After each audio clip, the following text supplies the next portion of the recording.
Back in 2019, I bought the Canon EOS R because I used to believe that having the newest camera will help me create better videos.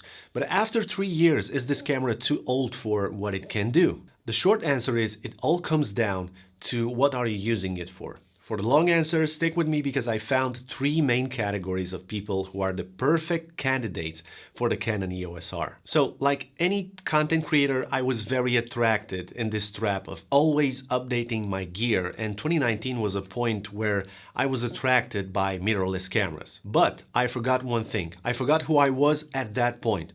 I wasn't a pro filmmaker, and I wasn't just a beginner enthusiast either, which usually thinks that for good videos, you need the latest and greatest gear. I was somewhere in the middle. I was creating YouTube videos and I was a freelance videographer from time to time. I started to become an experienced video content creator. So the first category from these 3 is the upcoming video creator who makes YouTube videos, reels for IG or TikToks, shoots photos and videos both as a passion but also for client projects to make money. And after 3 years, all I can say is that the Canon EOS R fills my needs as a YouTuber. Let me tell you why. So first of all, the video side. This camera can shoot videos at a high bit rate and it's a full frame camera. The higher the bit rate is, the more quality you'll have in the image when recording videos, and you'll notice this when you edit the videos in Premiere Pro, Final Cut or DaVinci Resolve. I can, for example, shoot at 1080p with this camera, upscale it artificially, and some people will think it's 4K. It's not a joke. As an example, 1 minute of 1080p recording at 25 frames per second can go up to 640 megabytes. And this is a real test. But if you think this bitrate is too high for you because you don't have too much space on your SD card or your hard drive for a long recording session, the EOS R gives you the option to choose standard mode for 1080p. And 1 minute with this setting will take up only about 200 megabytes per minute of recording. So 3 times less, and it still looks very good, trust me. And you can also shoot 1080p up to 60 frames per second as well, so you can get slow motion shots with some minor editing just by reducing the speed of the videos in post-production. And yes, this camera can shoot 4K up to 30 frames per second, but more on this a bit later. Also, if you want some creamy slow motion, you can shoot 120 frames per second at 720p. And believe me, on YouTube, almost nobody will notice this lower resolution because most people watch from their phones, so on smaller screens, and it's very good for Reels and TikToks, even though you don't have autofocus at 120 frames per second. This is the only case where you don't have it. Here, take this. Don't cry. But generally speaking, the autofocus on this camera is really good if you use EF or RF lenses, especially RF lenses. And if you use EF lenses, when you buy the EOS R, you will get this adapter too. It makes the whole setup a bit longer, but this is not an issue at all. When using the autofocus, especially when filming yourself or taking selfies, the eye tracking works every single time and it's very precise. It follows your closest eye from the sensor, offering very good sharpness when you move in the frame. One of the most important things of a camera, even these days, is to have a flip screen. If you're also a YouTuber like me, you need to be able to see yourself before hitting record. You need to check your frame, your exposure, and so on.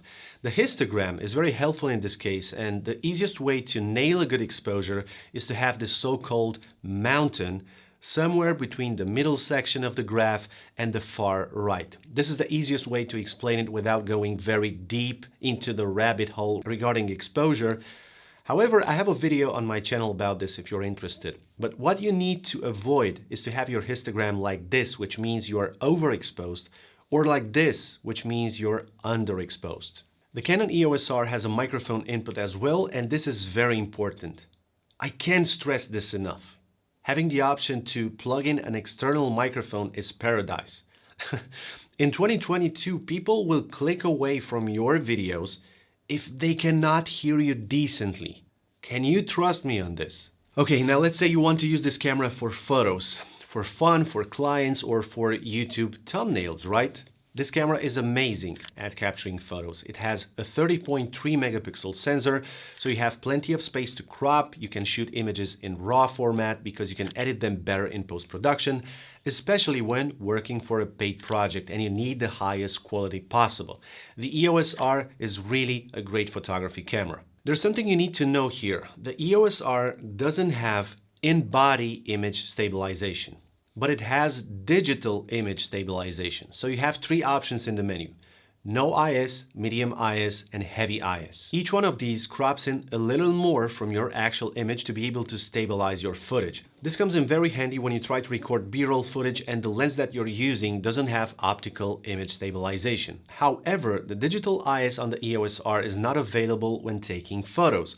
So in order to obtain a sharp image, just make sure you set the shutter speed high enough. So when it comes down to buttons and dials, after 3 years of using this camera, I can honestly tell you that the touch bar is useless, at least for me. It was something that Canon tried to test here, I think. It was a brave try, but users from all around the world didn't like it. So Canon decided to get rid of it on the R6 and R5, the higher end cameras. For the rest of the stuff here, I'm actually pleased how it's arranged in general. The only small thing I would change is the video record button. The position of the finger when pressing it is not that natural. I think it would have been more natural for the hand to have it here near the touch bar or somewhere on the back of the camera. However, the only thing that drives me crazy about Canon cameras is the limited time for recording. The camera stops after 30 minutes and I have to set a timer on my watch just to make sure I'm not forgetting to press the record button again after the 30-minute mark. But I got used to it. I created my own system, my own workaround, my own checklist, and that's it. So right now, as a more experienced video creator here on YouTube especially, but with clients as well, I'm still pretty pleased with this camera. If I would upgrade right now, I would purchase the Canon EOS R6 and keep the EOS R as a second camera, as a backup camera. But I wouldn't sell it. I like how the photos look. I can crop in and still have a quality image for photos and also YouTube thumbnails. And I like how it records video. And for my level at this point, I wouldn't buy the newest camera anymore because what I do now and the projects that I have don't require 6K or an 8K camera. So it doesn't make sense to me to invest that amount of money. Maybe an R6, like I said earlier, because I would have 120 frames per second at 1080p. And I'm in love with slow motion. Now, before we continue, if you find value in this video, this could be the right time to press the thumbs up and maybe subscribe if you're not already. Let's talk about the second category, which I think would benefit a lot from this camera. The second category is the beginner photographer and videographer. This camera is the perfect choice now in 2022 and even in 2023 for someone who enters the Canon mirrorless world. It's a full-frame camera, like I said, and it has all the things that help you create content for any platform, from photos to vertical content, horizontal content, and so on. If someone asked me back in 2019 what would be the perfect camera for a beginner, I would have said the Canon EOS RP, which is also full frame, but it's a bit outdated for the end of 2022, I have to reckon. And now I think the EOS R is the best choice at a fair price for a full frame body mirrorless camera. B&H Photo, for example, is selling this camera for $1,600, but you can also choose to buy a second-hand version for around $1,400 on Amazon, for example. Now, if you're a beginner and you want to buy the Canon EOS R, you should know that with the included adapter, you can attach EFS crop lenses as well as EF and RF full-frame lenses to this camera. The only downside when attaching EFS crop lenses to this body is the limited 12 megapixel resolution in the photo mode and the lack of 60 frames per second when recording video. Everything a beginner would wish for is available on this camera, and the eye tracking autofocus is really good, like I said.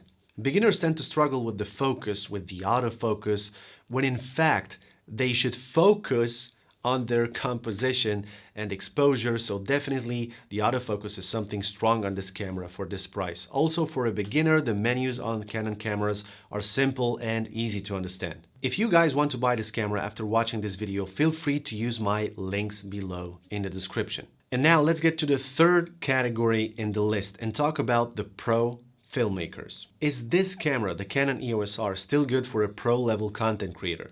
And remember that this is only my personal opinion. A pro filmmaker usually needs some specific features from the camera that he uses, like for example, the 4K resolution.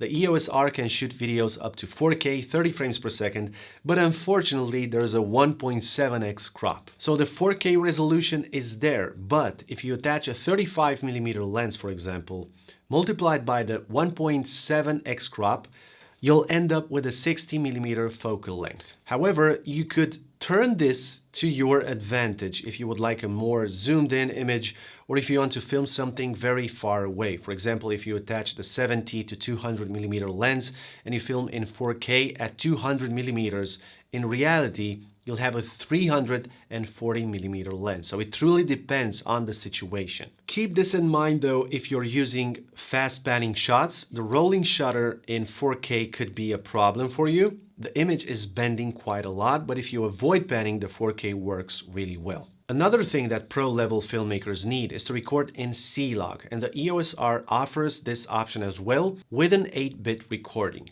For starters, C-Log creates an image with a very low amount of contrast, a washed out look if you want, which you can then post-process, apply different LUTs or looks, and have an overall better control in the editing for the highlights, shadows, and also the colors. The HDMI out lets you attach an external monitor to this camera, which is incredibly helpful to see yourself better or to monitor what you record outdoors when it's very bright outside.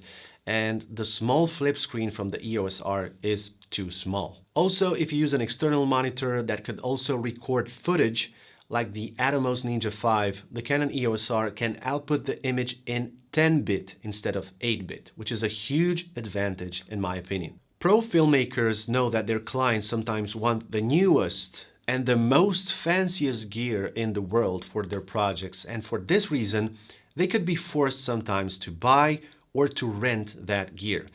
But there are also pro filmmakers who can create amazing content with a camera that is already 3 years old, like this one, the Canon EOS R. So it's not just about the gear that you're using, it's more about the idea or the content that you create, the good audio that you're capturing, combined of course with good gear, and how well can you use that gear. To me, the Canon EOS R is not too old yet. I personally no longer believe that the newest gear can always help no matter what, and instead I try to be honest with me and with my level of photography and filmmaking and ask myself, when is really the right time to invest in a new camera body? I know you clicked on this video to see if the Canon EOS R is still a good camera at the end of 2022, but you should watch this video as well. I'm comparing the new RF 24-70 f2.8 lens with the EF Mark II version, both from Canon. I'm Christy, catch you in the next one.